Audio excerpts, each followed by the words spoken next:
চলচ্চিত্র কিন্তু প্রধান চরিত্র পুরুষ থাকে সাধারণত, কিন্তু এই চলচ্চিত্রে প্রধান চরিত্রে একজন নারী, সে বাঁধন, এবং সে তার চরিত্রটি ডিরেক্টর যদি মনে করতো যে এই চরিত্রটি একটা পুরুষকে দিয়ে করাবে তাও করানো সম্ভব ছিল, কিন্তু আমি সানিকে খুব ধন্যবাদ জানাচ্ছি এই জন্য যে সে বাঁধনকে সিলেক্ট করেছে। Thank you. আর সানি সরওয়ার আমার বিশ্ববিদ্যালয়ের ছোট ভাই, তো ওর ডিরেকশনটা খুব ভালো ছিল, এবং আমার যেটা ভালো লেগেছে অভিনয়টা ভালো বুঝতে পারে সে। একটা ফিল্মের অভিনয়টা অনেক বড় জরুরি। ধরেন ভালো গল্প আছে, ফটোগ্রাফি ভালো, কিন্তু অ্যাক্টর অ্যাক্ট্রেস মানসম্মত না, ওই সিনেমা কিন্তু ভালো লাগবে না।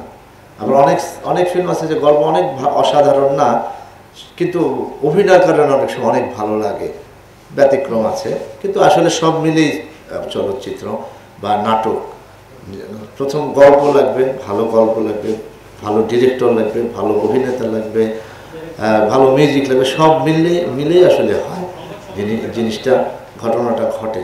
তারপরেও অভিনয়টা অনেক জরুরি আমি মনে করি। আমি যেহেতু অভিনয় করি, অভিনয় ভালো হলে অনেক কিছুই চোখে পড়ে না।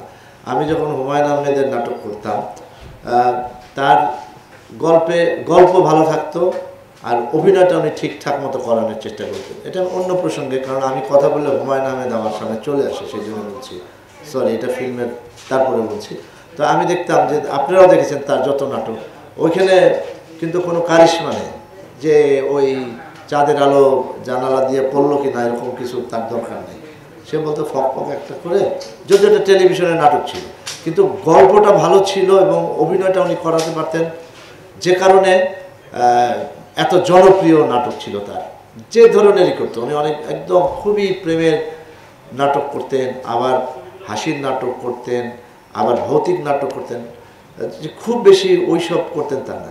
আমি বলছি যে উনি করতেন না সেই জন্য আমরা কেউ করবে না তা না, অবশ্যই সব কিছু মিলিয়ে আবারও বললাম প্রয়োজন আছে। তো আমি গল্পের প্রাধান্য দেওয়ার জন্য এবং অভিনেতাদের অভিনয় প্রাধান্য দেওয়ার জন্য আমি এই কথাটা, আগের কথাটা বললাম।